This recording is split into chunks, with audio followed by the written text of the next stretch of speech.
যাদের হৃদয়ে আছে আল্লাহর ভয় তারা কভু পথ ভুলে যায় না। আল্লাহর প্রেম ছাড়া এই দুনিয়ায় কারো কাছে কোনো কিছু চায় না। ঠিক কিনা বলো যুবকেরা? রাতের আধারে যারা সিজদাতে রয়, দু চোখের অশ্রুতে নদী যেন বয়। ছলনার হাত ছানি যতই আসুক, ছলনার হাত ছানি যতই আসুক, পেছনে ফিরেও সে তাকায় না। পড়েন, যাদের হৃদয়ে আছে আল্লাহর ভয় তারা কভু পথ ভুলে যায় না। আল্লাহর প্রেম ছাড়া এই দুনিয়ায় কারো কাছে কোনো কিছু চায় না। ঠিক কিনা বলেন যুবক ভাইরা? তো বলছিলাম যে অনেক যুবকদের জীবনে অনেক কষ্ট। তো অনেক যুবক দেখবেন জীবনের কষ্টকে হালকা করার জন্য কানে হেডফোন লাগিয়ে গান শুনে, অনেকে মদ খায়, অনেকে গাঞ্জা খায়। ছি ছি ছি ছি। মাথায় রাখবা, তুমি কষ্টে যত বেশি গান শুনবা তোমার কষ্ট কমবে না, কষ্ট আরো বেশি বেড়ে যাবে। আর তুমি যেই মাইয়ার জন্য গাঞ্জা খেয়ে বেকা হয়ে যাবে, ওই মাইয়ার টাকলাকে বিয়ে করে ঠিকই সুখী হয়ে যাবে, তোমার জীবন নষ্ট হয়ে যাবে।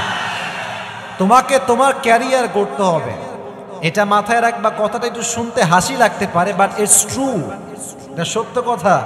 মেয়েরা খুব চালাক, খুব চালাক। বেশিরভাগ মেয়ে দেখবা প্রেম করার সময় যে কোনো ছেলে হলেই চলবে, কিন্তু যখন বিয়ের টাইম আসবে টাকাওয়ালা ছাড়া জীবনেও মেয়ে বিয়ে করবে না। একদম লিখে রাখো এটা। অতএব তোমার সময় এখন আছে, তোমার বয়স 18, 19, 20। কথা কি বোঝা যায়?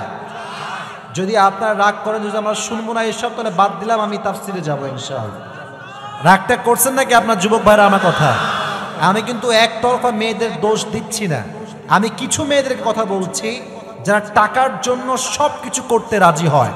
বাট সেই মেয়েদের বোঝা উচিত নারীর সতীত্ব হচ্ছে পৃথিবীর সবচেয়ে দামি সতীত্ব। ঠিক না? এই কালকে ফেসবুক ঢুকছিলাম, কালকে মাগরিবের পরে মনে হয়, তো ঢোকার পরে দেখছি ফেসবুকে একটা মেয়ে ওই কোন কারে যেন বিয়ে করছে, 42 বছরের বড় মনে হয়। তো থামো, আগে হাই হাই করে কেন, আগে শুনো তো আমার কথাটা। তো সেই মেয়েটাকে বলছে যে আপনি এই বুড়াকে কেন বিয়ে করলেন, সাংবাদিক বলতেছে। তো মেয়েটা ঘুরাচ্ছে পেঁচাচ্ছে যে I really love him, I can feel him, I support him and he also loves me so much. আমি বলতেছি যতই ঘোরাও, আমি জানি তুমি টাকার জন্যই বিয়ে করেছো, অন্য কোনো কারণে এখানে নাই। ওই সব স্লোগান আমাদেরকে দিবেন না। আপনার 62 বছরের বুড়ারে ফিল হয়, বাটপারি করার জায়গা পান না, তাই না? আর এদের জন্য যুবকদের চরিত্র নষ্ট হচ্ছে, যুবকরা টাকা কামাতে গিয়ে সুদের সঙ্গে আজকে জড়িত হয়ে যাচ্ছে। ঠিক কিনা বলা?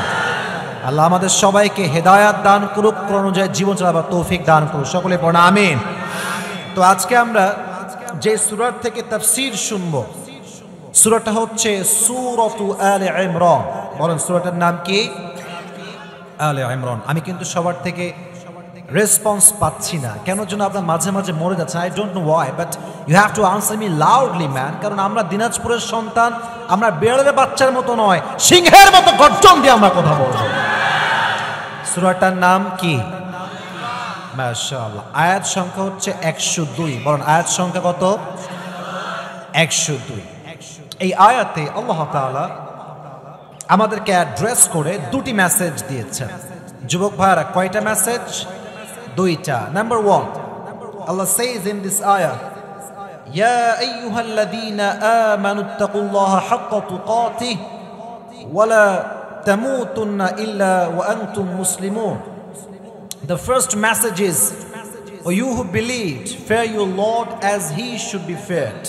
প্রথম মেসেজ হচ্ছে তোমরা আল্লাহকে ভয় করলেই হবে না, ভয় করার মতো ভয় করো। ফার্স্ট মেসেজ, প্রথম কথা, প্রথম মেসেজ মুসলমানদের জন্য, মুমিনের জন্য।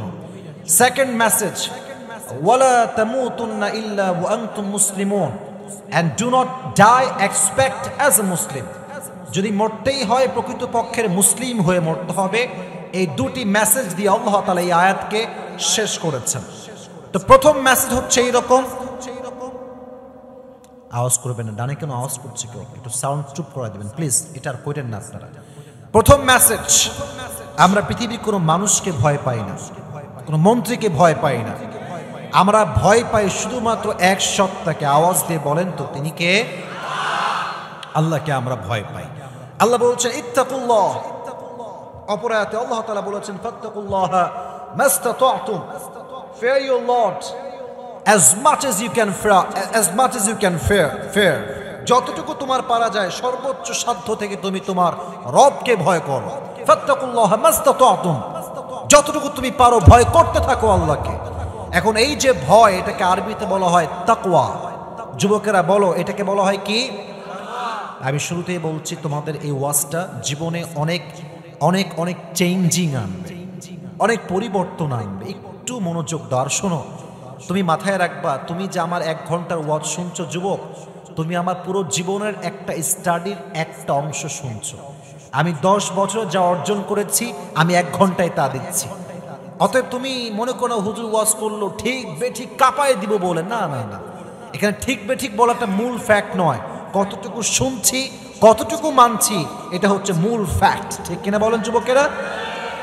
তাকওয়া মানে হচ্ছে আল্লাহর ভয়। তাকওয়ার ডেফিনেশন হচ্ছে 2টা, সংজ্ঞা হচ্ছে 2টা। একবার উবাই ইবনে কাব রাদিয়াল্লাহু তাআলা আনহু কে ওমরে ফারুক রাদিয়াল্লাহু তাআলা আনহু বলেন, ইয়া উবাই ইবনে কাব, বলো তো মা তারিফুত তাকওয়া, what is the definition of তাকওয়া? তাকওয়া কাকে বলা হয়, আমাকে একটু ব্যাখ্যা করে বোঝাও। তো উনি একটা অসাধারণ এক্সাম্পল দিয়েছেন, উদাহরণ দিয়েছেন। আচ্ছা, আপনারা সবাই অ্যামাজন জঙ্গলের নাম শুনেছেন? আফ্রিকাতে একটা বিশাল বড় জঙ্গল আছে, নাম শুনেছেন আপনারা সবাই? জঙ্গলে যখন আপনি হাঁটবেন, আমাদের দেশেও অনেক দেখবেন জঙ্গল আছে, তো দেখবেন জঙ্গলে গেলেই এই যে জমিন, যেটা মাটি, মাঝে মাঝে কাটা থাকে না? কথা বুঝে বলেন, থাকে না? স্বাভাবিক, জঙ্গল তো কাটা থাকবেই, কাটা থাকবে, সাপ থাকবে, বিচ্ছু থাকবে, এটা স্বাভাবিক, জঙ্গল তো এইটা। তো বলছে অমর, তুমি কি কখনো জঙ্গলে হেঁটেছো? বলছে ইয়েস, আমি তো হেঁটেছি। কেমনে হেঁটেছো আমাকে একটু বলো। তো অমর নিজেই বলছে যে আমি যখন হেঁটেছি আমার হাতে একটা লাঠি ছিল। কি ছিল? লাঠি। আর পায়ে বুট টাইপের জুতা ছিল, একদম শক্ত, ইটস লাইক এ ইট যেমন শক্ত শক্ত জুতা আমি পরেছি। কেন? বলছে হাতে লাঠি রেখেছি এই জন্য যাতে সাপ বিচ্ছু অ্যাটাক করলে আমি তাকে হত্যা করতে পারি। আর তুমি পায়ে শক্ত জুতা কেন পরেছো? বলছে জুতা যদি শক্ত না হয় তাহলে রাস্তার মাঝে কাটা পায়ে ঢোকার আশঙ্কা আছে না নাই? এই 2টার জন্য আমি সেফটি নিয়েছি, কাটা যেন না ঢোকে জুতা পরেছি, সাপ যেন কামড়াইতে না পারে আমি হাতে লাঠি রেখেছি। উবাই ইবনে কাব বললেন that is the definition of তাকওয়া, এটাই হচ্ছে তাকওয়া। বলছে আরে কোথায় জঙ্গলের সাপ আর কাটা আর কোথায় তাকওয়া? আপনি কি বললেন, আমি তো কিছুই বুঝলাম না। এবার উবাই ইবনে কাব বলছে আমাকে ব্যাখ্যা করতে দাও। উবাই ইবনে কাব রাদিয়াল্লাহু তাআলা আনহু ডাক দিয়ে বলছে ইয়া ওমর, শোনো, দুনিয়ায় যখন তুমি চলবা একদিকে হালাল আর একদিকে হারাম। আমাদের দেশে এই সমস্যা সবচেয়ে বেশি। আপনি যত টাকার চাকরি নিতে যাবেন দেখবেন তত বেশি আপনাকে ঘুষ দেওয়া লাগবে। এরকম চাকরি বাংলাদেশে আছে না? আমি বারবার বলি ভাই, ভ্যান চালাই খাবো, মুরগি বেচে খাবো, নিজের টাকায় ব্যবসা করব, যদি কম হয় তাও চলবে, রিক্সা নিয়েও চলবো, বাট আমার জীবনে 1 ফোঁটা রক্ত থাকতে আমি হারামের আশেপাশেও যেতে পারবো না। ঠিক কিনা বলো? উনি বললেন দুনিয়াতে যখন তুমি চলবা দেখবা একদিকে হারাম আর একদিকে হালাল। তুমি যদি হারাম থেকে বাঁচার জন্য হালালকে অ্যাকসেপ্ট করতে পারো পরিপূর্ণরূপে আর হারাম থেকে দূরে রাখতে পারো নিজেকে, তুমি হবা আল্লাহর কাছে সবচেয়ে বড় মুত্তাকি মানুষ। সুবহানাল্লাহ পড়ে সবাই। আমাদের দেশের সরকারি চাকরি হচ্ছে একটা হরিণের মতো, সোনার হরিণের মতো, পাওয়া যায় না সহজে। আর পেতে গেলে জমি জায়গা বিক্রি করে ঘুষ দিয়ে চাকরি নেওয়া লাগে। তো আমি সব সময় বলি আপনারা সরকারি চাকরি যদি পান that's fine, it's not a big issue. পেলে তো আলহামদুলিল্লাহ, এটা আল্লাহর শুকরিয়া। তবে আমি বলবো চাকরির পেছনে না দৌড়িয়ে নিজেকে যোগ্যতা সম্পন্ন মানুষ হিসেবে গড়ে তুলবেন।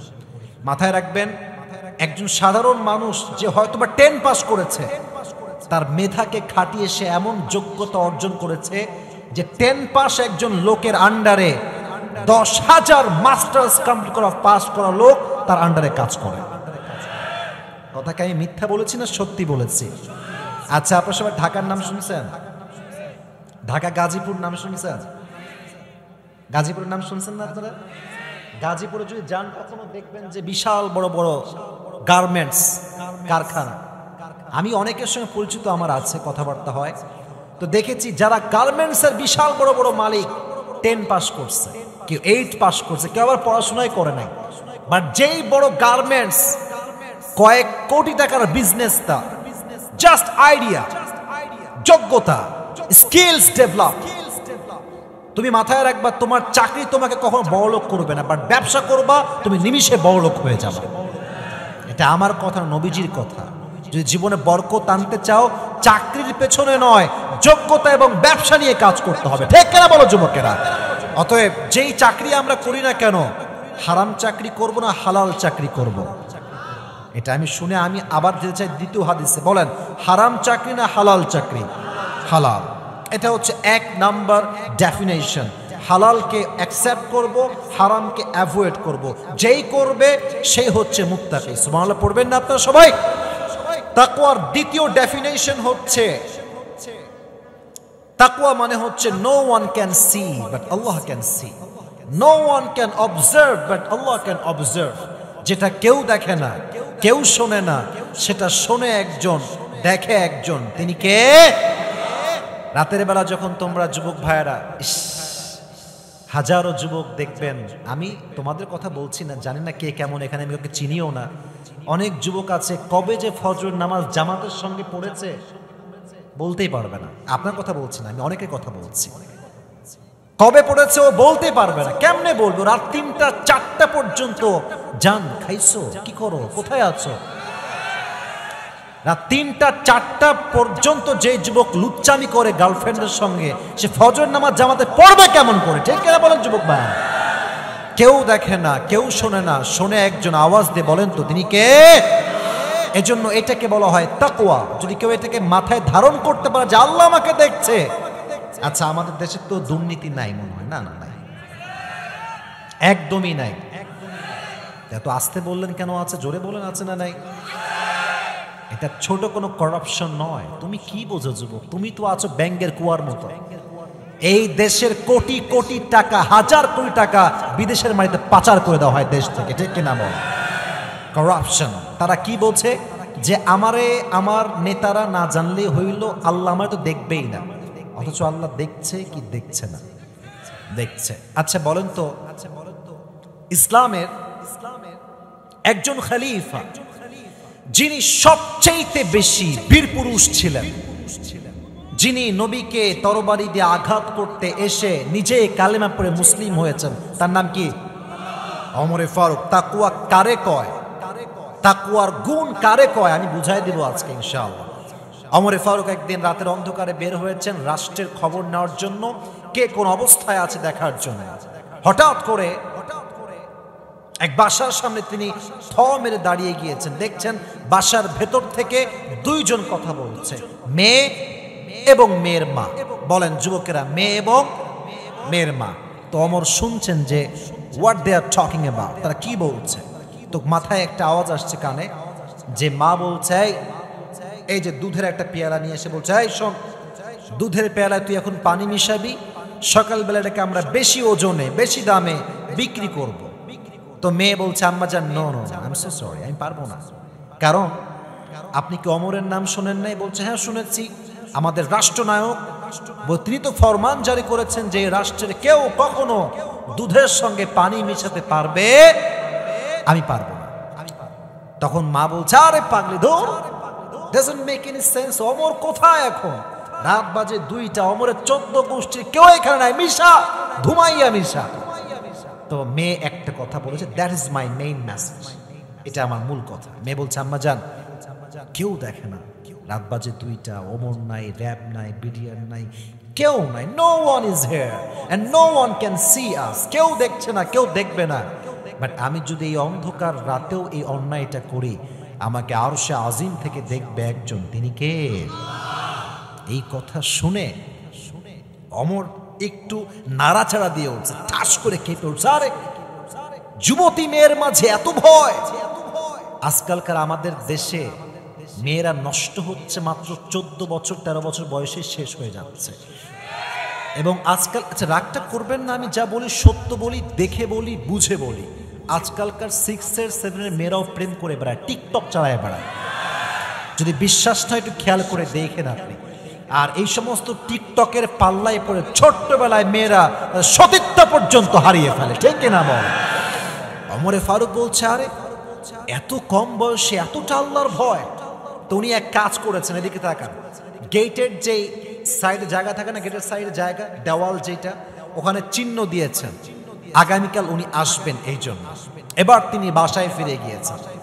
বাসায় যাওয়ার পরে তার সন্তানের নাম হচ্ছে আব্দুল্লাহ ইবনে ওমর রাদিয়াল্লাহু তাআলা আনহু। ডাক দিয়ে বলছে, এ আব্দুল্লাহ ইবনে ওমর, আমার কাছে আসো।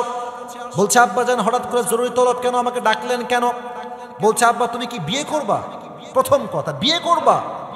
তো যুবকরা ভাই টাকা পয়সা থাক আর না থাক, বিয়ের কথা আসলে আমি আগেই রাজি ভাই। তো ও বলছে যে, আব্বা আমি তো বিয়ে করব, বাট মান হিয়া, মেয়েটা কে যাকে আমি বিয়ে করব? তো সে তো ভাবতেছে, আরে আমি তো প্রিন্স, রাজার ছেলে আমি, আমার যে বউ হবে she will be the princess, সে তো রাজকুমারী হবে। তো ওমর আগে বলছে, বাবা থাম, আগে বেশি আশা করিস না, আগে আমি বলে দেই মেয়েটা কে। তো বলছে, মেয়েটা কোনো রাজকুমারী নয়, প্রিন্সেস নয়, বিশাল বড় অট্টালিকায় সে থাকে না, সে সামান্য একজন দুধের ব্যবসায়ী, যারা দুধ বিক্রি করে খায় সেই ঘরের একজন মেয়ে। এটা শুনে ওমরের ছেলের মানে মনটা ভেঙে গেছে, যে আমার মতো ছেলে, তার বিয়ে হবে দুধওয়ালির মেয়ের সাথে, এটা কি কোনো কথা হইল আব্বা যান? বাট আব্বা বলছে, না না, আমি যে তোমাকে বিয়ে দিব সেই মেয়ের সাথে, ওখানে আমি টাকা দেখি নাই, সম্পত্তি দেখি নাই, আমি গুণ দেখেছি একটা, তার নাম হচ্ছে তাকওয়া। সুবহানাল্লাহ পড়েন সবাই। ওমরের মতো মানুষ ছেলেকে বিয়ে দিবে, মেয়ে খুঁজে তাকওয়া দেখে। আর আজকালকার বাবারা যখনই ছেলে মেয়ের জন্য বিয়ের প্রস্তাব নিয়ে আসে, কোনো দিনও বলো না, বাবা তুমি কি 5 ওয়াক্ত নামাজ পড়ো, তোমার দাড়ি কোথায়, টুপি কোথায়, জুব্বা কোথায়? না না, প্রথম প্রশ্ন, বাবা তুমি মান্থলি কয় টাকা ইনকাম করো, আমাকে ওইটা আগে জবাব দাও। কি আব্বাজান, আপনি কি টাকাই বুঝলেন? খালি কি টাকাই বুঝলেন? আমি সেদিন একটা ওয়াজ শুনলাম, এক হুজুর, নাম বলবো না, উনি বললেন যে ওনাকে একটা মুরব্বী, বলা যাবে নাকি শেষ করে দিব? সবার পারমিশন লাগবে, বলা যাবে? এক মুরব্বী বলেছে, হুজুর আমার মেয়েকে আমি বিয়ে দিব, একজন ভালো ছেলে খুঁজবেন। তো যখন ভালো ছেলে খোঁজার কথা বলছে, হুজুর খোঁজা শুরু করছে যে ছেলে কোথায় পাওয়া যায়। একদিন বলছে, ভাই একটা ছেলে পাইছি, শোনেন এদিকে আসেন। তো বল, ছেলে কি করে? বলছে, এক মাদ্রাসার প্রিন্সিপাল। ছেলে কি করে? ওই ছেলে আবার আর এক মসজিদের খতিব। বেতন কত? বলছে 12,000। বলছে, হইল না, 12,000-এ হবে না হুজুর, ছেলে যাই হোক হুজুর, খারাপ হোক সমস্যা নাই, বেতন হওয়া লাগবে 1 লাখ টাকা। বুঝলাম আব্বা জান, আপনি টাকার পাগল হয়েছেন, চরিত্রের মূল্য আপনি বুঝতে পারেন নাই, ঠিক কিনা বলেন? মানে তাকওয়া দেখে না তার সন্তানকে বিয়ে দিয়েছেন। এজন্য তাকওয়া আছে যার, সেই হচ্ছে প্রকৃতপক্ষের বউ হওয়ার যোগ্যতা রাখে। আর তাকওয়া যার নাই, তারাই কিন্তু বিয়ের পরে ইমোতে গিয়ে উল্টাপাল্টা ভিডিও কলে ব্যবসা করে বেড়ায়, ঠিক কিনা বলেন? অতএব মাথায় রাখবেন, তাকওয়া আছে যার, সে কখনো পরকীয়ার মতো জঘন্যতম কাজ করতে পারবে। 1 নম্বর হাদিস আপনাকে রেফারেন্স দিয়ে বললাম। আর একটা হাদিস শুনবেন, আবু বকর রাদিয়াল্লাহু তাআলা আনহু, নাম শুনছেন আপনারা সবাই? বলেন তো, ইসলামের প্রথম খলিফার নাম কি? হায় হায়, এত আসতে বলেন, নাম কি? আবু বকর রাদিয়াল্লাহু তাআলা আনহু, ইসলামের প্রথম খলিফা। তাকওয়া কাকে বলে একটু ভালো করে বুঝবেন। একদিন তার সন্তান মায়ের কাছে আবদার করেছে, আম্মা জান, আব্বা আসলে বলবেন যে আমরা সারিদ খেতে চাই। আমাদের দেশে সবচেয়ে যে গোস্তের দাম বেশি, এটা কি মুরগির গোস্ত না গরুর গোস্ত? বোঝেন নাই মনে? কার গোস্ত? গরুর গোস্ত। এত দাম, আমরা মধ্যবিত্ত পরিবারের সন্তানরা গরুর গোস্তের আশেপাশে ভিড়তে পারি না, ঠিক কিনা বলেন যুবকেরা? তো ওই সময়ে সবচাইতে দামি খাবারের নাম হচ্ছে সারিদ। তো বলছে, তাই ঠিক আছে যাও, আমি তোমার আব্বাকে বলবো। মা বলছে। তো আবু বকর যখন আসছে, তার বউ এমনি সামনে দাঁড়িয়ে গিয়েছে। ইয়া আবা বকর, একটা আবদার আছে। কি আবদার? আপনার সন্তানরা সারিদ খেতে চায়। প্রধানমন্ত্রী, আমাদের দেশের প্রধানমন্ত্রীর নাম কি? শেখ হাসিনা। উনি যদি বলে যে আমার কাছে গরুর গোশত খাওয়ার টাকা নাই, এটা পৃথিবীর কেউ বিশ্বাস করতে পারবে না। আবু বকর বলছে যে না, টাকা নাই, আমি যে সারিদ খাওয়াবো 2 পয়সা আমার কাছে নাই দেওয়ার মতো। তো এই কথা শুনেই তার বউ একটু রেগে গিয়েছে, বলছে আচ্ছা পুরো রাষ্ট্রের টাকা আপনার কাছে, খাজানা ভরপুর টাকা, যদি আপনি 100 দিনার বা দিরহাম বের করেন আপনাকে কে কি বলবে, নিয়ে আসেন না আপনি। বলছে আমি যদি নিয়ে আসি আর খাওয়াই, এটা যদি কেউ না দেখে, দেখবে একজন। আসতে কেন আল্লাহর নামটা জোরে বলো না, তিনি কে? তো উনি বুঝে গিয়েছে যে আমার স্বামী আমাকে দিবে না সারিদ কিনে।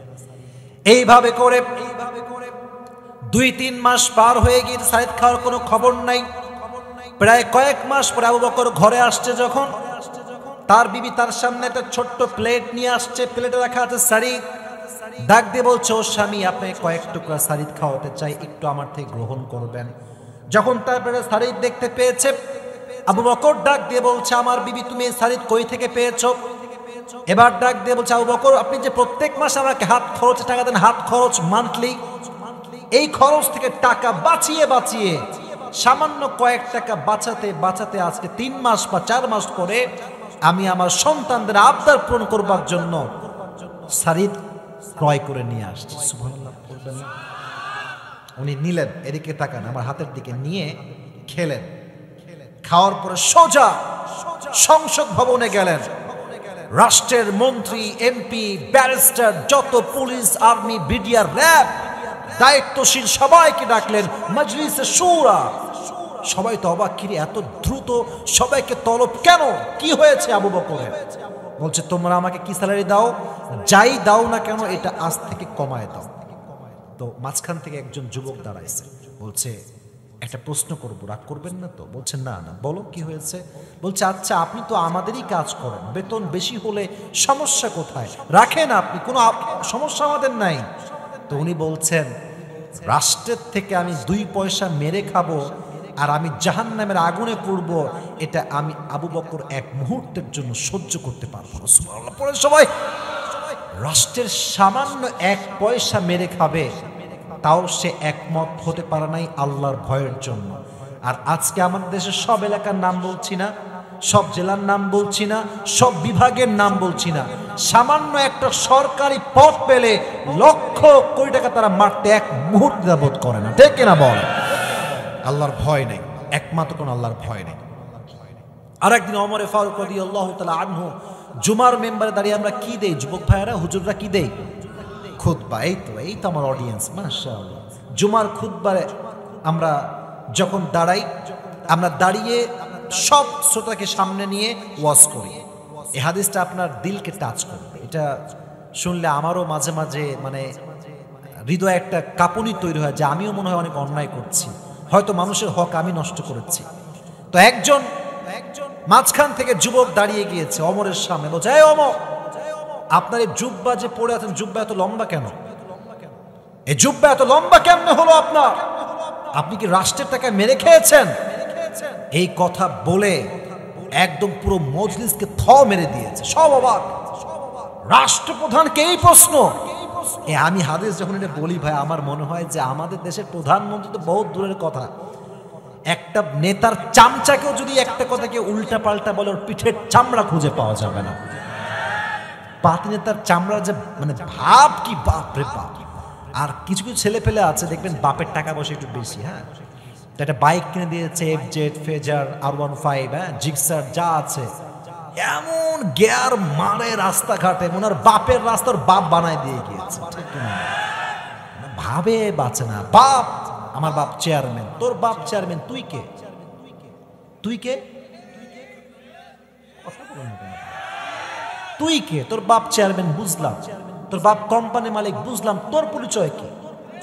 ও তুই বাপের টাকা খাস, তোর এটা পরিচয়, তাই না? এই পরিচয় কোনো দাম আমাদের কাছে নাই, ঠিক না বলে যুবকেরা? ভাবের জায়গা পায় না। কিন্তু আমার দিকে তাকান, ওমরে ফারুক এই কথা শুনে কোনো রিয়াকশন নাই, রাগ নাই, ঢাক নাই, এটা মুচকি হাসি দিলেন। পাশে ছিলেন তার সন্তান আব্দুল্লাহ ইবনে ওমর, দাঁড়িয়ে গিয়েছে, বলছে ভাই কি প্রশ্ন? আমি জবাব দিব, থামেন। আপনার প্রশ্ন কি ছিল? আচ্ছা আমি যে পড়ে আছি এটা কি পাঞ্জাবি না জুব্বা? কথা কয় না, পাঞ্জাবি না জুব্বা? মাথায় রাখবেন, জুব্বার সংজ্ঞা হচ্ছে জুব্বা হয় লম্বা, একদম টাকনুর বরাবর আসে, আর পাঞ্জাবি যেটা হয় এটা শর্ট হলে হাঁটুর উপরে আসে, আর লং পাঞ্জাবি হলে হাঁটুর নিচে যায়। যার যেমন চয়েস সে তেমনটা পরে। তো তোমার জুব্বা তো লম্বা কেন? তার প্রশ্ন হচ্ছে এইটা। এবার সন্তান বলছে, শোনো কেন লম্বা হয়েছে। রাষ্ট্রের পক্ষ থেকে প্রত্যেক বছর 2টা জামা আমাদেরকে দেওয়া হয়, একটা বাবার জন্য আর একটা আমার জন্য। এবার যেই জামা দেওয়া হয়েছে, বাবার জামাটা অনেকটা শর্ট হয়ে গিয়েছে। রাষ্ট্রের প্রধানমন্ত্রী যদি শর্ট জুব্বা পরে তার ব্যক্তিত্বের সঙ্গে এটা মানায় না। আব্বা চাইলে নতুন একটা জুব্বা ক্রয় করতে পারতেন, বাট আব্বা তা করেন নাই, কারণ ভয় করে একজনকে আওয়াজ দিয়ে বলেন তো তিনি কে? আব্বা নতুন জামা ক্রয় করে নাই, আমাকে বলছে এই আব্দুল্লাহ যাও তোমার জুব্বা আমার কাছে নিয়ে আসো। জুব্বা যখন নিয়ে আসছে, এই দেখেন এটা হচ্ছে ওমরের জুব্বা, আর এক হাতে হচ্ছে তার সন্তানের জুব্বা। দুইটা নিয়ে এসে দর্জিকে দিয়ে তালি লাগাইছে, তালি লাগিয়ে জুব্বা পরেছে, এবং জুব্বাটা একটু লম্বা হয়ে গিয়েছে, তাই সে টাকনু বরাবর থেকে একটু সামান্য লম্বা হয়েছে। বাট ওমরে ফারুক চাইলে কয়েক লক্ষ টাকা দিয়ে দামি জুব্বা কিনতে পারতেন, বাট তিনি একটা পয়সা মারেন নাই, কারণ ভয় আছে একজনের। তিনি কে? যাদের হৃদয়ে আছে আল্লাহর ভয়, তারা কভু পথ ভুলে যায় না। আল্লাহর প্রেম ছাড়া এই দুনিয়ায় কারো কাছে কোনো কিছু চায় না। ঠিক কিনা বল যুবকেরা? রাতের আধারে যারা সিজদাতে রয়, দু চোখের অশ্রুতে নদী যেন বয়। ছলনার হাত ছানি যতই আসুক, ছলনার হাত ছানি যতই আসুক, পেছনে ফিরেও সে তাকায় না। পড়েন, যাদের হৃদয়ে আছে আল্লাহর ভয়, তারা কভু পথ ভুলে যায় না। আল্লাহর প্রেম ছাড়া এই দুনিয়ায় কারো কাছে কোনো কিছু চায় না। ঠিক কিনা বলেন যুবক ভাইরা? অতএব যেই নেতার হৃদয়ে, যেই মন্ত্রীর হৃদয়ে, যে মেম্বারের হৃদয়ে আল্লাহর ভয় থাকবে, সে রাষ্ট্রের টাকা 1 পয়সা মারার কোনো সাহস খুঁজে পাবে না। আল্লাহ আমাদের সবাইকে আল্লাহর ভয়টা অর্জন করার তৌফিক দান করুন। সকলেই পড়া আমিন। সর্বশেষ একটা আয়াত বলবো, তাকওয়ার পুরস্কার লাগবে তো একটা, তাই না? আমি যে এই গুণটা অর্জন করব, গুণের একটা পুরস্কার বলেন না কেন, আছে না নাই? ওয়ালিমান খাফা মাকাম রাব্বিহি জান্নাতা, এটা হচ্ছে তাকওয়ার পুরস্কার। তাকওয়ার পুরস্কার, যে তাকওয়া অর্জন করবে তার জান্নাত একটা নয়, আল্লাহ থেকে 2টি জান্নাতের মালিক বানিয়ে দেবে। এবার বলেন সবাই খুশি না বেজার? আচ্ছা রাস্তাঘাটে যখন আপনার, আচ্ছা দিনাজপুরে একটা ঘোরার জায়গা আছে না, কি নাম এটা? কোন দিকে ভাই? এই আশেপাশে নাকি? মিস হয়ে গেল রে। এখন বাজে কয়টা? রাত 12টা বেজে পার। এখন তো ঢুকতে দিবে না ভাই আমারে। বহু আগে আসছিলাম। এটার নাম কি বলেন? স্বপ্ন? আচ্ছা আচ্ছা, আল্লাহ যদি বাচ্চা দেখে একদিন দেখে যাবো ইনশাআল্লাহ। তো যখন স্বপ্নপুরি যাবেন, জাস্ট ফর অ্যান এক্সাম্পল, এটা কোনো বাস্তবতা না, আমি জাস্ট এক্সাম্পল দিচ্ছি। কালকে আপনি গেলেন মনে করেন, দেখবেন যখন শুক্রবারে কোনো টুরিস্ট স্পটে যাবেন, কক্সবাজার হোক, সেন্ট মার্টিন হোক, সিলেট হোক, চা বাগান হোক, দেখবেন যে অবাধে মেয়েরা জিন্সের প্যান্ট পরে, টি শার্ট পরে, টাইট ফিটিং জামা পরে ঘুরে বেড়াচ্ছে। ঠিক কিনা বলেন? তো এটা আবার মা বোনরা রাগটা করবেন না, আমি জাস্ট বোঝাবার স্বার্থে বলছি। তো আমরা মানে কি বলবো, দুঃখের কথা, তারা পড়লে দোষ হয় না, যুবকরা তাকাইলেই দোষ হয়ে যায়। তা আমরা যখন মানে ওয়াজ করি পোশাক ঠিক করতে হবে, তখন মেয়েরা বলেছে আমাদের পোশাকেরা তোমাদের চোখের দোষ। আচ্ছা আপনাদের যে দিনাজপুরের যে মেইন রোড দিয়ে আমি আসলাম, আমার যে গাড়িটা বিশাল বড় গাড়ি আর কি, লম্বা গাড়ি, তো যদি আমি মনে করেন গাড়ি চালাচ্ছি, মনে করেন 100-তে, মানে আমার গাড়ির স্পিড কত? 100। আচ্ছা মেয়েরা যদি বলে যে চোখের দোষ, চোখ সব সময় থাকবে নিচের দিকে, আচ্ছা মানলাম, দ্যাটস ফাইন, দ্যাটস ওকে, আমি চোখ নামাবো নিচের দিকে। এখন আমি গাড়ি চালাচ্ছি 100, বিশাল স্পিডে গাড়ি আছে, সামনে দিয়ে একটা মেয়ে যাচ্ছে, জিন্সের প্যান্ট পরা, টি শার্ট পরা। তখন ভাবছি কি রে, তাকাইলে তো চোখের দোষ হয়ে যাবে, তাকাবো না আজকে, গাড়ি থাক 100-তে, চোখ নামাইলাম আমি নিচে। বুঝপাতা না বুঝলে গাড়ি যে কোন দিক যাবে তা তো বাদ দিলাম, আমি নিজেও মরবো, সামনে যেই কয়টা আছে ওইগুলো নিয়ে আমারে মরতে হবে, ঠিক কিনা বল? তো মেয়েদের লজিক যদি আমরা মানতে চাই, এই মরা ছাড়া কোনো গতি আমাদের জীবনে নাই, ঠিক কিনা বলেন? তবে মেয়েদেরকে আমি ছোট্ট একটা পাল্টা লজিক দিচ্ছি বোঝাবার স্বার্থে। যদি পোশাকের দোষ না হতো তাহলে বাংলাদেশের 90% ধর্ষণ যা হয়েছে বেশিরভাগ ধর্ষিতা নারী হচ্ছে জিন্সের প্যান্ট এবং টি শার্ট পরিহিতা নারী ছিল তারা। আর রাস্তায় যখন একজন মেয়ে বোরকা পরে, সুন্দর হিজাব পরে, নেকাব পরে হেঁটে বেড়ায়, একজন গাঁজাখোর যুবক যে জীবনে নামাজই পড়ে নাই, সেও তাকে দেখলে স্যালিউট করতে বাধ্য হয়ে যায়, ঠিক কিনা বলে? এবার আসেন হাদিস শোনাই। ওমরে ফারুকের জামানায় একজন যুবক যে বড্ড আল্লাহকে ভয় পেত, একদিন সেই যুবকটা ওমরে ফারুকের কাছে আসছে, বের হয়ে দেখছে একজন নারী তার বাসাই হচ্ছে ওমরে ফারুকের আশেপাশে।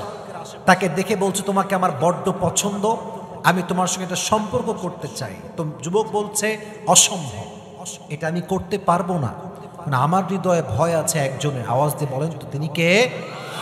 বাট মেয়েটা প্রত্যেক দিন তাকে ফুসলায়, প্রত্যেক দিন তাকে বাজে কাজে আহ্বান করে, বাট যুবক কখনো সেই কাজে পা দেয় না। বাট একদিন ফাইনালি যুবকটা মেয়ের সঙ্গে জেনা করবার জন্য উদ্বুদ্ধ হয়ে গিয়েছে। যুবক মানুষ তো, রক্ত একটু বেশি গরম হয়, বাধ্য হয়ে গিয়েছে।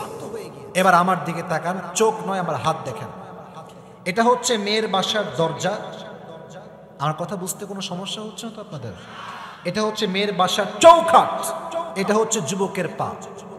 যুবক যখন জেনা করবার জন্য বাসায় এন্ট্রি নিবে, যখন সে প্রবেশ করবে, পাটা দিয়েছে, পাটা ফেলতে পারে নাই, মানে পাটা যে ফেলতে পারে নাই, তখনই একটা আয়াত স্মরণ আসছে, কোরআনের আয়াত, ইন্নাল্লাযীনা তাকাউ ইযা মাসসাহুম তাইফুম মিনাশ শাইতান তাযাক্কারু ফাইযা হুম মুবসিরুন।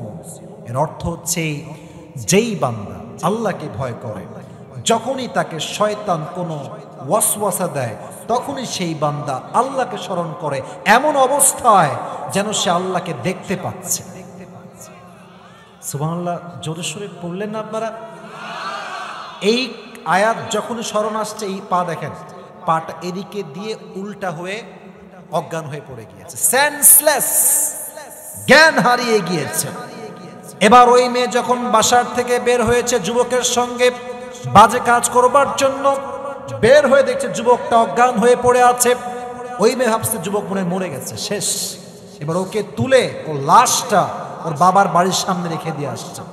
বাবা যখন বের হয়েছে দেখছে আমার ছেলের লাশ পড়ে আছে, বাট কপাল ভালো, ছেলেটা আসলে এখনো মরে নাই, এখনো জ্ঞান আছে। আব্বাজান নিয়ে পানি ঢালছে, চোখ খুলেছে, চোখ খুলেই সেই যুবকটা ওই আয়াতটা রিপিট করেছে, যে আয়াত তার মাথায় স্মরণ আসছে। এইটা বলে কালেমা পড়তে পড়তে মৃত্যুবরণ করেছে। সুবহানাল্লাহ পড়বেন না? কিন্তু বাবা তো, সন্তান মরলে যে তোমার কষ্ট লাগে ভাই, তো আব্বা প্রচন্ড পরিমাণে আঘাত পেয়েছে। ওমরে ফারুক নিজেই তার জানাজার ইমাম ছিল, নিজেই তাকে জানাজা দিয়েছে, কবর দিয়েছে। এবার আসেন মূল কথা, মূল মেসেজ। যখন জানাজা শেষ, কবর দেওয়া শেষ, আব্বাজান কাঁদছে কবরের পাশে দাঁড়িয়ে। ওমরে ফারুক বলছে, আব্বাজান ডোন্ট ক্রাই, কাঁদবেন না। আল্লাহ বলেছেন, ওয়ালিমান খাফা মাকাম রাব্বিহি জান্নাতান, যে আল্লাহর ভয় রাখবে আল্লাহ তাকে দুটি জান্নাত দিবে। এই কথা যখনই সে বলেছে, কবর থেকে যুবক নিজেই জবাব দিয়ে বলছে, ওমর, আল্লাহ আমাকে অলরেডি 2টি জান্নাত দান করে দিয়েছে। ওয়ালিমান খাফা মাকাম রাব্বিহি জান্নাতান, এটা কোরআনের আয়াত, কোনো বানানো কথা নয়। সূরা রহমানে আল্লাহ তাআলা বলছেন, ওয়ালিমান খাফা মাকাম রাব্বিহি জান্নাতান, তোমরা আল্লাহর ভয় অর্জন করো, বিনিময়ে আমি আল্লাহ তাআলা তোমাকে 2টি জান্নাতের মালিক বানাই দেব। সুবহানাল্লাহ পড়বেন না? আর আপনারা সবাই জানেন হাদিসটা, যে সবচাইতে ছোট জান্নাত এই পুরো পৃথিবীর চাইতে 10 গুণ বড় হবে। তাহলে আপনি পাবেন বড় জান্নাত, তবু এটা একটা নয়, 2টা। তাহলে এটা কত বড় হতে পারে? Just try to feel it, একটু অনুধাবন করেন। অতএব যতদিন আমরা বেঁচে আছি, আমাদের হৃদয়ে ভয় থাকবে একজনের জন্য। আওয়াজ দিয়ে বলেন তো তিনি কে? আচ্ছা, একটা বিষয় খুব ভাল লাগলো যে বেজে গেছে প্রায় 12:30 পার, তবুও আপনাদের মাঝে কোনো উঠাউঠি নাই, কোনো বিরক্তি ভাব নাই। এটা স্পষ্ট প্রমাণ ফুলবাড়ির মাটি এটা ইসলামের মাটি। ঠিক কিনা বলেন যুবক ভাই? আমি বড্ড অবাক হয়ে গেলাম যে ঠান্ডা যে অবস্থা। আর গতকাল দিনাজপুর পুরো বাংলাদেশের সর্বনিম্ন তাপমাত্রা ছিল। আজকে আজকে 5। আর কালকে যে পরিমাণ কুয়াশা দেখেছি, আল্লাহু আকবার, আমি আমার মাহফিলের জগতে এই পরিমাণ কুয়াশা আমি জীবনেও দেখি নাই।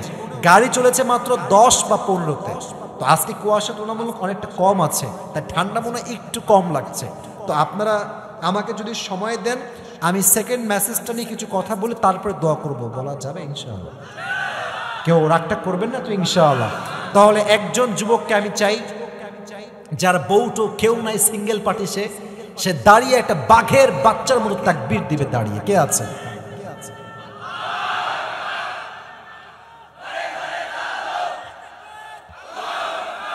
এত বউ কনফার্ম? আর বউ কনফার্ম? আচ্ছা, কি লিখেছেন? আচ্ছা ঠিক আছে, ওইটা ব্যাকশট আমি দিব, সমস্যা নেই, দেখেন এটা। তো দ্বিতীয় মেসেজ ছিল, কেউ কথা বলবেন না, এইদিকে আমি আছি।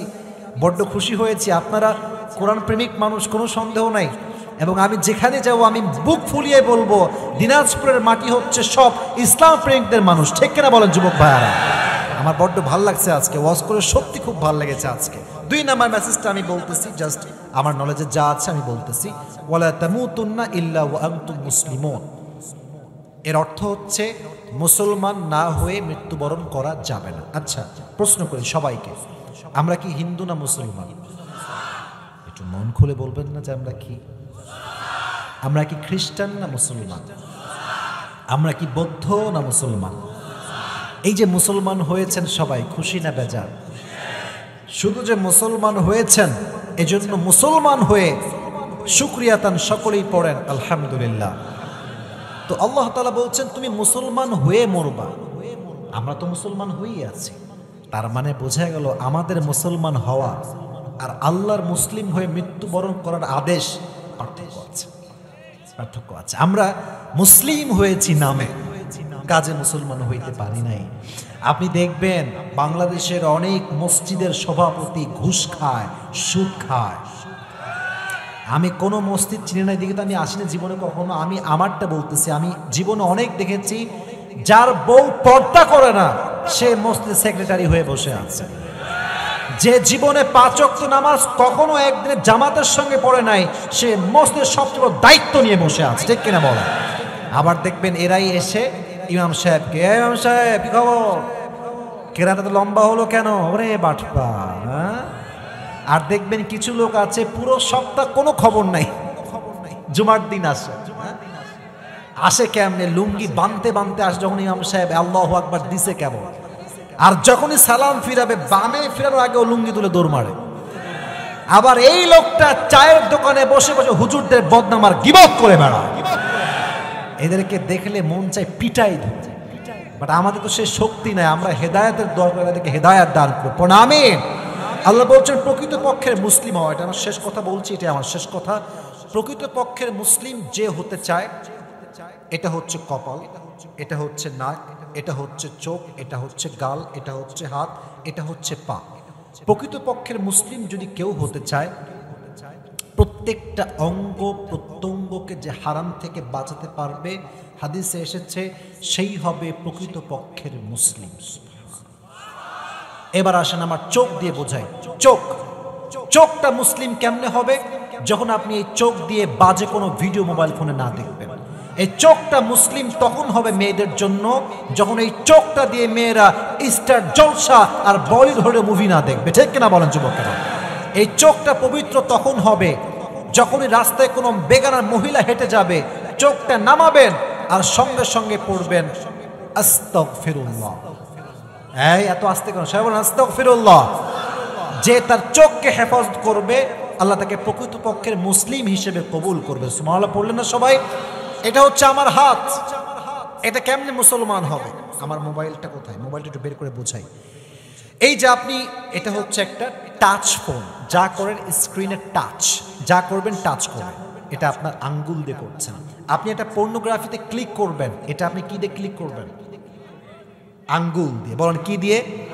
এই তাফসিরের পার্টটা বুঝবেন, আমি খালি হুদায় কথা বলছি না, বোঝানোর স্বার্থে বলছি, একদম প্র্যাকটিক্যালি। টাচ যে করছেন আপনি আঙ্গুল দিয়ে করছেন, এটা আপনি জিনার গুনাহ করছেন। হাত দিয়ে যখন আপনি সব হারাম কাজ থেকে বেঁচে আসবেন, আপনার হাতটা আল্লাহর কাছে একজন মুসলিম হাত হয়ে যাবে। সুবহানাল্লাহ নাই আপনার? আচ্ছা, এখন আসেন এই পা দিয়ে।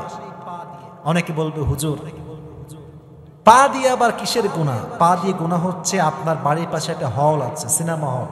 আপনি যখন হেঁটে যাবেন, আপনি হাঁটলেন কি দিয়ে? বলে না কেন কি দিয়ে? এখন যুবকরা হুজুর আমি হেঁটে গেলাম না, আমি বাইকে যাব, আমি গাড়িতে যাব। বাটপারি করবেন না, আল্লাহ সব দেখতে পায়, সব খবর আল্লাহর কাছে আছে। যদি আপনি এই পাকে অন্যায় থেকে বাঁচাতে পারেন, আপনার পাটা মুসলমান হয়ে যাবে। এমন করে প্রত্যেকটা অঙ্গ প্রত্যঙ্গ যদি আল্লাহ তাআলার জন্য আপনি হারাম থেকে হেফাজত করেন, আপনার পরিপূর্ণ সত্তাটা আল্লাহর কাছে পরিপূর্ণ মুসলিম হিসেবে কবুল হয়ে যাবে। সুবহানাল্লাহ পড়লেন না সবাই? অতএব আজ থেকে আমরা দুটি বিষয়ে আমল করব। এক, যতদিন বেঁচে আছি হৃদয়ে ভয় থাকবে একজনের জন্য। আওয়াজ দিয়ে বলেন তো তিনি কে? Number one. নাম্বার টু হচ্ছে, যতদিন আমরা বেঁচে আছি, মুসলিম তো আমরা আছি ঠিক আছে, বাট আমরা নিজেদেরকে পরিপূর্ণ মুসলিম হিসেবে নিজেকে রিপ্রেজেন্ট করব, নিজেকে মানুষের সামনে উপস্থাপন করব এবং আল্লাহকে বলবো, আল্লাহ যা ত্রুটি হয়ে গেছে জীবনে, what ever has happened, it was my past and this is my promise to you that I will never ever do anything wrong in my life anymore. যা হয়ে গিয়েছে হয়ে গিয়েছে, আর জীবনে কখনো জেনা করব না, সুদ খাবো না, ঘুষ খাবো না, বাজে কোনো ভিডিও দেখবো না। রাজি আছেন তো ইনশাআল্লাহ? আল্লাহ আমাদের সবাইকে তৌফিক দান করুন, সকলে পড়ো না আমিন। একজন কই যায়, এই যে আমিন বলছে আর ওই পালাই গেছে, এই বসো, খবরদার, এত সহজে আমি ছাড়বো না। এবার আমাকে একটা কথা আপনারা ইনশিওর করেন, এই মাহফিলটা আগামী বছর আবারও হোক, এটা আমরা চাই কি চাই না? আমাকে ছোট্ট একটা আবদার করা হয়েছে, আমি ওয়াজটা আরেকটু লম্বা করতাম, যেহেতু আমাকে লিখেছে তাই আমি এটা ফোকাস করছি লেখার উপরই। আমাকে বলেছে হুজুর কালেকশন হয়েছে, সব ঠিক আছে, বাট যদি কেউ দিতে চায় আপনি একটু রিমাইন্ডার দিবেন। আমি বারবার বলেছি, আমি আমার ফর্মে উল্লেখ করেছি, কালেকশন করা এটা আমার দায়িত্ব না, এটা বলবো না, বাট এটা করে আমি অভ্যস্ত না, সবাইকে দিয়ে সব কাজ কখনো হয় না। তো এখন যেটা আমি করতে পারি, যতটুকু আমার সাধ্যে কোলায়, এক, যদি কেউ 1000 2000 দেন, আমাকে নাম বলতে পারেন, আমি নামটা বলবো, দোয়া করব। 1 নাম্বার, এটা আমি করতে পারি। 2 নাম্বার, যদি এটা কেউ না দেয় তাহলে আমি রুমাল দিব, প্রত্যেকটা যুবক এখানে বসে থাকবে ইনশাআল্লাহ, যা পারবে দিবে, তারপরে আমরা দোয়া করবো। রাজি আছেন তো ইনশাআল্লাহ যুবক ভাইয়ারা? এখন কে কে চান এই মাহফিলটা আগামী বছর হোক? দুটো হাত তুলে আল্লাহকে দেখা। চাই তো ইনশাআল্লাহ? হাত তুলেন না সবাই, বলেন চাই কি চাই না? চাই কি চাই না? আমি জানি, এই যুবক হাত রাখো, পুরো হাত রাখো, পুরো হাত রাখো। আমি জানি তোমরা অনেকে দান করেছো, অনেকে দিয়েছো, বাকি অনেকের মিসও গেছে, এটাও আমি জানি, চিপঠানি করে দাও নাই তোমরা। এখন এই মুহূর্তে কমিটি রুমাল নিয়ে, টুপি নিয়ে যাবে, জানি অনেকে দিয়েছেন, বাট আপনারা আমাকে ভালোবাসেন না সবাই? এ হ্যাঁ তো আসতে, তার মানে ভালোবাসেন না, তাই না? ভালোবাসেন আপনারা সবাই আমাকে? আমার ভালোবাসায় শুধু আমাকে ভালোবেসে আল্লাহর রাস্তায় একটু দান করবেন, শুধু আমার দিকে তাকায় ইনশাআল্লাহ। কমিটি ভাইরা, সব ভলান্টিয়ার যারা আছেন সবাই নেমে যান, সবাই, আর কেউ উঠবেন না। এই নীল গেঞ্জি, এই বসো বসো বসো বসো, কেউ যাবে না। কেউ যদি ওঠে আপনারা ধরবেন, আমরা একসঙ্গে দোয়া করে তারপরে বাসা যাবো। কি নাম? মমতাজ নাম। কত দিয়েছে? 500। আল্লাহ ওনার দানকে কবুল করুন সকলে। আরসালাহু বিল হাক্কি বাশীরান ওয়া নাযীরা وداعيا إلى الله بإذنه وسراجا وقمرا منيرا. أما بعد فأعوذ بالله من الشيطان الرجيم. بسم الله الرحمن الرحيم. يا أيها الذين آمنوا اتقوا الله حق تقاته ولا تموتن إلا وأنتم مسلمون. وقال تعالى في كلامه المجيد: فاتقوا الله ما استطعتم. وقال رسول الله صلى الله عليه وسلم: تركت فيكم أمرين لن تضلوا ما تمسكتم بهما كتاب الله وسنة رسوله. وقال رسول الله صلى الله عليه وسلم: من قرأ القرآن فاستظهره فأحل حلاله وحرم حرامه فأدخله الله الجنة وشفعه في 10 من أهل بيته كلهم قد وجبت لهم النار. إن الله وملائكته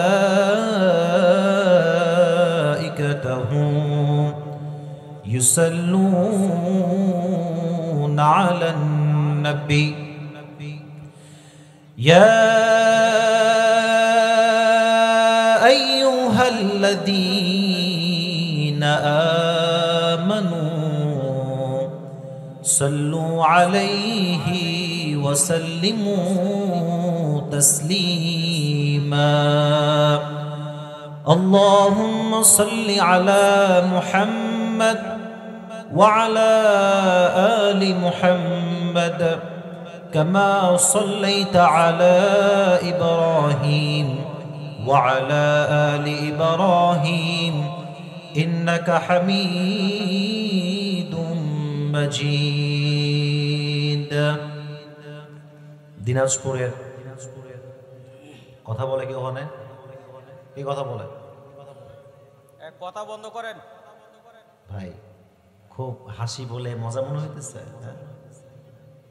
না, আমি আছি তো ভাই, আমি কথা বলার সময় ডান বাম বলে দেখা যাবে, তবে কথা বললেন না। আপনারা তো দিনাজপুরের মানুষ, আপনারা তো সবাই ভদ্র ঘরের মানুষ, ঠিক কি না বলেন? আমি তো দূরের মেহমান, আমার কাছে বদনাম করা যাবে না, আমার কাছে বদনাম নেওয়া যাবে না। আমি যেন যাওয়ার সময় বলতে পারি যে হ্যাঁ, আমি একটা জায়গা মতো বীর পুরুষের সন্তানদের সামনে ওয়াজ করে আসছি, ঠিক কিনা বলেন? ক্যামেরাম্যান তো আসবেই ভাই, আমি কি করব? আমি তো কাউকে দাওয়াত দিয়ে নিয়ে আসি না, সবাই ইসলামের জন্য কোরআনের স্বার্থে তারা এসেছে। আর যতটুকু, থামেন, আমি কিছু কথা ভূমিকাতে বলি, যেহেতু আপনারা আমাকে একটা অবজেকশন দিয়েছেন ক্যামেরার জন্য দেখা যাচ্ছে না। যতটুকু আমি জানতে পারলাম যে এটা এমন একটা মাঠ যেই মাঠে আগে গানের আয়োজন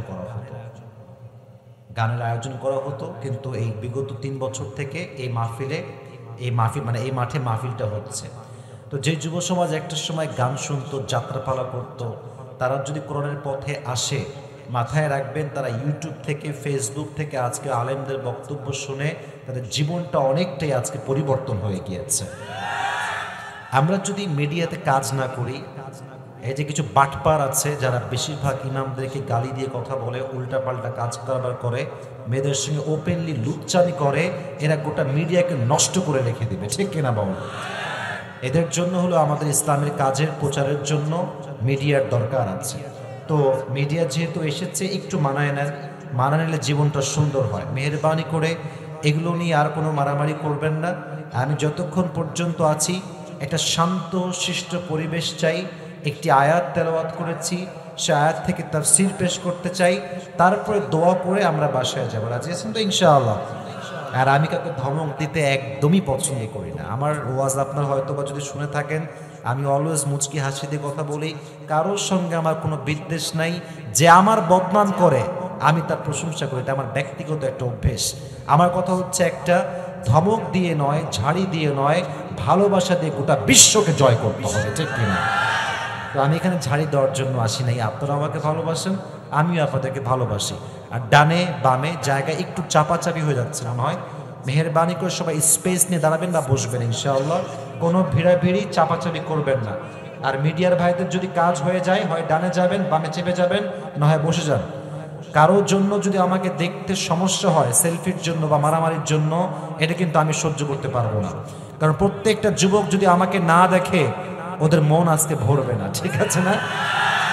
মেহেরবানি করে কেউ ডিস্টার্ব করবেন না। যারা আমাকে এখানে আছেন, দেখতে একটু কষ্ট হবে, সমস্যা নাই, বাট আমি ডান বাম হব, তখন দেখা যাবে, ঠিক আছে ইনশাআল্লাহ? আজকের এই প্রোগ্রাম ধর্মপুর জামডাঙ্গা জামিয়া মসজিদ উদ্যোগে আয়োজিত 14 জানুয়ারি। এবং আমাদের এই দেশে যেই পরিমাণ বাটপার পীর আছে ওই পরিমাণ অন্য দেশের জনগণও খুঁজে পাওয়া মুশকিল হয়ে যাবে। জায়গায় জায়গায় বাবা, তালা বাবা, ন্যাংটা বাবা, কত বাবা যে বাংলাদেশে আছে রে ভাই। এবং সবচেয়ে বড় অবাক লাগে আমার এইটা যে আজকাল কিছু মেয়েরা আছে দেখবেন মাজারে গিয়ে বাপের কাছে ছেলে চায়, মেয়ে চায়। নাউজুবিল্লাহ নাই? আপনাদের আওয়াজ খুব মরা মনে হচ্ছে, এটা তো দিনাজপুরের আওয়াজ হইতে পারে না। দিনাজপুরের মধ্যে পড়ে না আপনাদের ফুলবাড়িটা? তো আপনারা এত আস্তে নাউজুবিল্লাহ কেন পড়লেন? জোরে সোরে বলেন নাউজুবিল্লাহ। মেয়েদের স্বভাব, মেয়েরা ন্যাচারালি একটু পাগলা টাইপের হয়। মানে পাগলা মানে এটা আগে কিসের ঠিক এইটা আজীব কথাবার্তা। মানে আমি একটা কথা এদিক সেদিক বললে ঠিক বেঠিক উড়ায় দাও, তাই না? পাগলা মানে হচ্ছে আমি কাউকে ইনসাল্ট করছি না, আবেগ একটু বেশি হয়, গাঞ্জাখোর বেশি চয়েস করে, ভালো ছেলে পছন্দ করতে চায় না। তো মেয়েদের আবেগটা একটু কমাইতে হবে।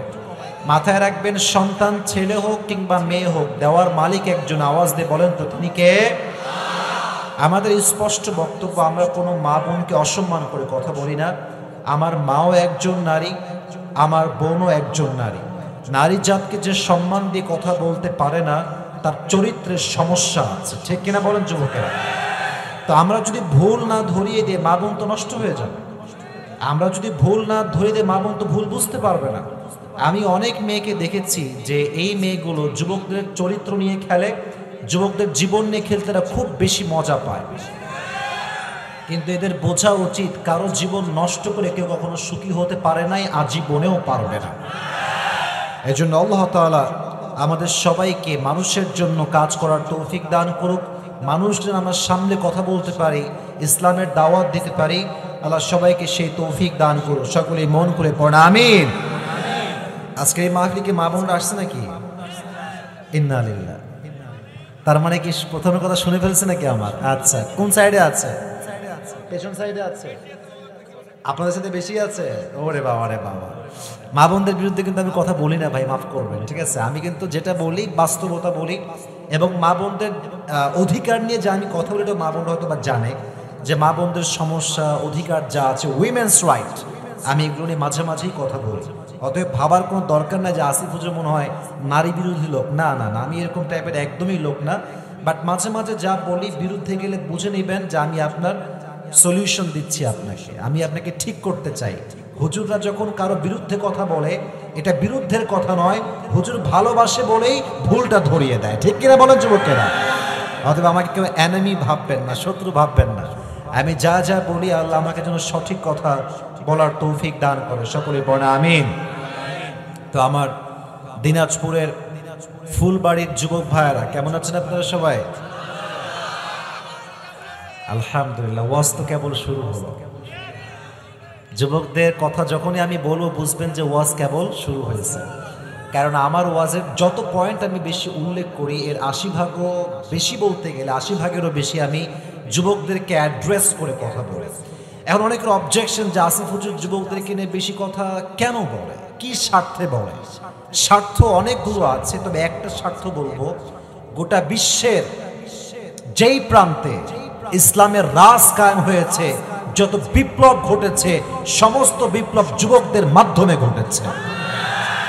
এদেরকে যদি আপনি রাইট ট্র্যাকে আনতে পারেন, সঠিক জায়গায় আনতে পারেন, দেখবেন পুরো দেশ ঠিক হয়ে যাবে। আমাদের দেশটা এমন একটা দেশ, I am so sorry to talk like this, I am so sorry, but আমাকে I have to talk about the reality, what's going on in the society. যা হচ্ছে আমাকে বলতে হবে। আজকালকার আমাদের এই বাংলাদেশে যারা সারা জীবন যাত্রা প্যান্ডেলে নাচ গান করেছে নর্তকীর মতো, সারা জীবন নর্তকীগিরি করেছে, এরাও সংসদে গিয়ে আলেমদের বিরুদ্ধে বক্তব্য দেওয়ার চেষ্টা করে। এবার খুব ভালো হয়েছে, খাইছো একটা বাস, এবার খুব ভালো হয়েছে। এই সমস্ত বেয়াদবদেরকে আমরা সংসদের মতো পবিত্র জায়গায় দেখতে চাই না। আমাদের কথা হচ্ছে দেশ শাসন করবে তারা, জাতির নেতৃত্ব দিবে তারা, 5 ওয়াক্ত নামাজি হবে যারা। তো তোমরা হচ্ছে আবেগী, তোমাদের আবেগ একটু বেশি, তো তাই তোমরা যারে তারে ভালোবাসো, তোমরা টেরও পাও না তুমি কারে ভালোবাসো। আর আমাদের দেশ এমন একটা দেশ, সেলিব্রিটি হইলে ওর আর কিচ্ছু লাগবে না, ও এমনি পাস, এমনিই পাস। তো মাথায় রাখবেন, সেলিব্রিটি হলেই কিন্তু সব দিকে মানুষ যোগ্যতা সম্পূর্ণ হয় না। আল্লাহ মানুষকে একটা ন্যাচারাল ফিতরত দিয়েছেন, তবিয়ত দিয়েছেন, যে যেই ফিল্ডে সেই ফিল্ডে পারফেক্ট। একজন ক্রিকেটার ক্রিকেট ফিল্ডে পারফেক্ট, একজন লেকচারার সে লেকচার ফিল্ডে পারফেক্ট, একজন বিজনেস ম্যাগনেট সে তার ব্যবসায় পারফেক্ট।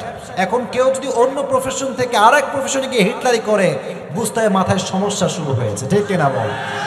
আল্লাহ আমাদের সবাইকে এই দেশটাকে সুন্দর করে পরিচালনা করার তৌফিক দান করুন, সকলেই পড়া আমিন। তো বেশি কথার খুতবাতে এই ভূমিকায় বলতে চাই না, তাফসীর শুরু করতে চাই কোরআন থেকে যা আয়াত তেলাওয়াত করেছি ইনশাআল্লাহ। তবে আমি এটাই চাইবো যে আপনারা সবাই অ্যাক্টিভ থাকবেন। তবে 3টা তাকবীর দিয়ে আমরা আমাদের মনোমাইন্ডকে ক্লিয়ার করতে চাই। যত আপনাদের অসুস্থতা, দুর্বলতা, উইকনেস সব কাটায় তোলেন। সবাই একটা কাশি দেন আমার সাথে। আরে ভাই, কিরে ভাই, মাইক কাশি দেয় কেন? তাকবীর দেন সবাই মিলে, লিল্লাহি তাকবীর। ও কাশি দিতে ভুলে গেছে, কাশি মারেন। গলা ক্লিয়ার হয়েছে সবার? আচ্ছা, 2টা তাকবীর আরো দিবেন, ঠিক আছে? 3টা দিব, তার মধ্যে একটা হয়ে গিয়েছে, আরেকটা লিল্লাহি তাকবীর।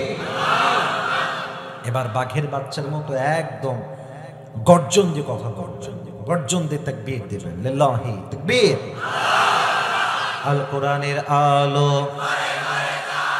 আল হাদিসের আলো, কোরআন হাদিস যেখানে, আলেম ওলামা যেখানে, দিনাজপুরবাসী যেখানে, ফুলবাড়িবাসী যেখানে, আল্লাহ কবুল করুক, সকলেই পড়া আমিন।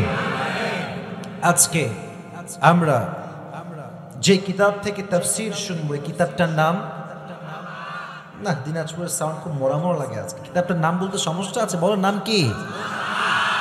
এই কোরআনে কোনো ভুল কি আছে? কোনো সন্দেহ কি আছে? এই কোরআনটা যে পড়বে, যে মানবে, যে বুঝবে, তার জন্য হেদায়েতের দরজা খুলে দিবে একজন। আওয়াজ দিয়ে বলেন তো তিনি কে? এই কোরআন যে পড়ে, যে মানে এবং যে মেনেছে এর আগে, ইতিহাস সাক্ষী, তাদের কপাল কি বন্ধ হয়ে গিয়েছে না খুলে গিয়েছে? আচ্ছা বলেন তো, এই পৃথিবীতে যারা এই কোরআনকে ফলো করে, কোরআন অনুযায়ী জীবন চালায়, তাদের ভাগ্যের চাকা কি বন্ধ হয়ে যায় না খুলে যায়? খুলে যায়। যেমনটা আল্লাহ তাআলা নিজেই বলেছেন, তাহা মা আনজালনা আলাইকাল কুরআনা লিতাশকা। ভাই রে ভাই, সাউন্ডটা ঠিক করেন, যেন এরকম বারবার সাউন্ড হলে যুবকদের কষ্ট হবে কথা শুনতে, একটু ঠিক করে দেন। বেস ঠিক রাখেন। না না, বেসটা পারফেক্ট ছিল, যা ছিল অ্যাজ ইট ওয়াজ বিফোর, ঠিক ছিল, বেসটা পারফেক্ট ছিল। আপনি জাস্ট ওই যে বাড়তি সাউন্ডটা হচ্ছে ওইটা ঠিক করবেন। আয়াতটা বলছিলাম, তাহা, বাড়ান বাড়ান বাড়ান, সাউন্ড বাড়ান ভাই। হ্যাঁ, এই তো ঠিক আছে, পারফেক্ট। তাহা মা আনজালনা আলাইকাল কুরআনা লিতাশকা। Allah says in this ayah, O my prophet, I have not sent to you this Quran that you be distressed. নবী হে, এই কোরআনটা আমি এই জন্য নাজিল করি নাই যে আপনি দুর্ভাগা হয়ে যাবেন, বরং কোরআনটা আমি আল্লাহ তাআলা এই জন্য নাজিল করেছি যাতে আপনার কপালের চাকাটা খুলে যায়, যাতে করে আপনি দুর্ভাগার চাইতে সৌভাগা হয়ে যান। সুবহানাল্লাহ পড়বেন না আপনারা সবাই? আপনি সৌভাগ্যবান হয়ে যাবেন, আপনার কপালের চাকা খুলে যাবে। এজন্য মেনি অফ ইয়াং পিপল তারা আমাকে বলে, হুজুর, যেমনটা ভাই বললো আগে, ছেঁকা খেয়ে বেকা আর কি। হ্যাঁ, অনেক যুবক আসলে কিন্তু এরকম আছে, হার্ট ব্রোকেন। হ্যাঁ, জীবন যৌবন আর কিছু ভালো লাগে না, মরে যেতে মন চায়, আমি আর বাঁচবো না। আচ্ছা থামেন থামেন, বাণী করে আর যেন কারেন্ট না যায়। পুরো বছরে একদিন আসছি, 1 ঘন্টা ওয়াজ যদি আমি করতে না পারি, তাহলে এটা কোনো ওয়াজ হইল? এটা কোনো সিস্টেমের মধ্যে পড়ে? মিয়া মেহেরবানি করে আমি কিন্তু ঝাড়ি দিচ্ছি না, মজা করে কথা বলছি, একটু কল দেন যেন কোনো কারেন্ট না যায়। আমি চাই না আজকের মাহফিল 1 মুহূর্তের জন্য নষ্ট হোক, ঠিক কিনা বলো? আমি চাই না, আমি চাই না। তো আমরা তাকবীর দিয়ে আবার তাফসীর শুরু করে, তাকবীর দেন সবাই মিলে, লিল্লাহি তাকবীর। তো বলছিলাম, কোরআন পড়লে, মানলে, জানলে, বুঝলে ভাগ্যের চাকা কি বন্ধ হয়ে যায় না খুলে যায়? তো বলছিলাম যে অনেক যুবকদের জীবনে অনেক কষ্ট। তো অনেক যুবক দেখবেন জীবনের কষ্টকে হালকা করার জন্য কানে হেডফোন লাগিয়ে গান শুনে, অনেকে মদ খায়, অনেকে গাঞ্জা খায়। ছি ছি ছি ছি। মাথায় রাখবা, তুমি কষ্টে যত বেশি গান শুনবা তোমার কষ্ট কমবে না, কষ্ট আরো বেশি বেড়ে যাবে। আর তুমি যেই মাইয়ার জন্য গাঞ্জা খেয়ে বেকা হয়ে যাবে, ওই মাইয়ার টাকলাকে বিয়ে করে ঠিকই সুখী হয়ে যাবে, তোমার জীবন নষ্ট হয়ে যাবে। তোমাকে তোমার ক্যারিয়ার করতে হবে, এটা মাথায় রাখবা। কথাটা একটু শুনতে হাসি লাগতে পারে, বাট ইটস ট্রু, এটা সত্য কথা। মেয়েরা খুব চালাক, খুব চালাক। বেশিরভাগ মেয়ে দেখবা প্রেম করার সময় যে কোনো ছেলে হলেই চলবে, কিন্তু যখন বিয়ের টাইম আসবে টাকাওয়ালা ছাড়া জীবনেও মেয়ে বিয়ে করবে না। একদম লিখে রাখো এটা। অতএব তোমার সময় এখন আছে, তোমার বয়স 18, 19, 20, কথা কি বোঝা যায়? যদি আপনারা রাগ করেন, যদি আমরা শুনবো না এসব, তাহলে বাদ দিলাম, আমি তাফসিরে যাবো ইনশাআল্লাহ। রাগটা করছেন নাকি আপনার যুবক ভাইরা আমার কথা? আমি কিন্তু একতরফা মেয়েদের দোষ দিচ্ছি না, আমি কিছু মেয়েদের কথা বলছি যারা টাকার জন্য সব কিছু করতে রাজি হয়। বাট সেই মেয়েদের বোঝা উচিত নারীর সতীত্ব হচ্ছে পৃথিবীর সবচেয়ে দামি সতীত্ব, ঠিক না? এই কালকে ফেসবুক ঢুকছিলাম, কালকে মাগরিবের পরে মনে হয়, তো ঢোকার পরে দেখছি ফেসবুকে একটা মেয়ে, ওই কোন কারে যেন বিয়ে করছে, 42 বছরের বড় মনে হয়। তো থামো, আগে হাই হাই করে কেন, আগে শুনো তো আমার কথাটা। তো সেই মেয়েটাকে বলছে যে আপনি এই বুড়াকে কেন বিয়ে করলেন, সাংবাদিক বলতেছে। তো মেয়েটা ঘুরাচ্ছে পেঁচাচ্ছে যে I really love him, I can feel him, I support him and he also loves me so much. আমি বলতেছি যতই ঘোরাও, আমি জানি তুমি টাকার জন্যই বিয়ে করেছো, অন্য কোনো কারণ এখানে নাই। ওই সব স্লোগান আমাদেরকে দিবেন না। আপনার 62 বছরের বুড়ারে ফিল হয়, বাটপারি করার জায়গা পান না, তাই না? আর এদের জন্য যুবকদের চরিত্র নষ্ট হচ্ছে, যুবকরা টাকা কামাতে গিয়ে সুদের সঙ্গে আজকে জড়িত হয়ে যাচ্ছে, ঠিক কিনা বলা? আল্লাহ আমাদের সবাইকে হেদায়াত দান করুক, অনুযায়ী জীবন চালাবার তৌফিক দান করুক, সকলে পড়ুন আমিন। তো আজকে আমরা যে সূরা থেকে তাফসীর শুনবো, সূরাটা হচ্ছে সূরাতু আলে ইমরান। বলেন সূরাটার নাম কি? আলে ইমরান। আমি কিন্তু সবার থেকে রেসপন্স পাচ্ছি না, কেন যেন আপনার মাঝে মাঝে মরে যাচ্ছে। I don't know why, but you have to answer me loudly man. কারণ আমরা দিনাজপুরের সন্তান, আমরা বিড়ালের বাচ্চার মতো নয়, সিংহের মতো গর্জন দিয়ে আমরা কথা বলবো। সূরাটার নাম কি? মাশাআল্লাহ। আয়াত সংখ্যা হচ্ছে 102। বলেন আয়াত সংখ্যা কত? 102। এই আয়াতে আল্লাহ তাআলা আমাদেরকে অ্যাড্রেস করে দুটি মেসেজ দিয়েছেন। যুবক ভাইরা, কয়টা মেসেজ? দুইটা। Number 1, Allah says in this ayah, Ya ayyuhalladhina amanu ittaqullaha haqqa tuqatih wa la tamutunna illa wa antum muslimun. The first message is, O you who believed, fear your Lord as he should be feared. প্রথম message হচ্ছে তোমরা আল্লাহকে ভয় করলেই হবে না, ভয় করার মতো ভয় করো। ফার্স্ট মেসেজ, প্রথম কথা, প্রথম মেসেজ মুসলমানদের জন্য, মুমিনের জন্য। সেকেন্ড মেসেজ, ওয়ালা তামুতুন্না ইল্লা ওয়া আনতুম মুসলিমুন, and do not die expect as a Muslim. যদি মরতেই হয় প্রকৃতপক্ষের মুসলিম হয়ে মরতে হবে। এই দুটি মেসেজ দিয়ে আল্লাহ তাআলা এই আয়াতকে শেষ করেছেন। তো প্রথম মেসেজ হচ্ছে এইরকম, আওয়াজ করবেন না, ডানে কেন আওয়াজ করছে কেউ? একটু সাউন্ড চুপ করে দিবেন প্লিজ, এটা আর কইতেন না আপনারা। প্রথম মেসেজ, আমরা পৃথিবীর কোনো মানুষকে ভয় পাই না, কোনো মন্ত্রীকে ভয় পাই না, আমরা ভয় পাই শুধুমাত্র এক সত্তাকে। আওয়াজ দিয়ে বলেন তো তিনি কে? আল্লাহকে আমরা ভয় পাই। আল্লাহ বলছেন ইত্তাকুল্লাহ।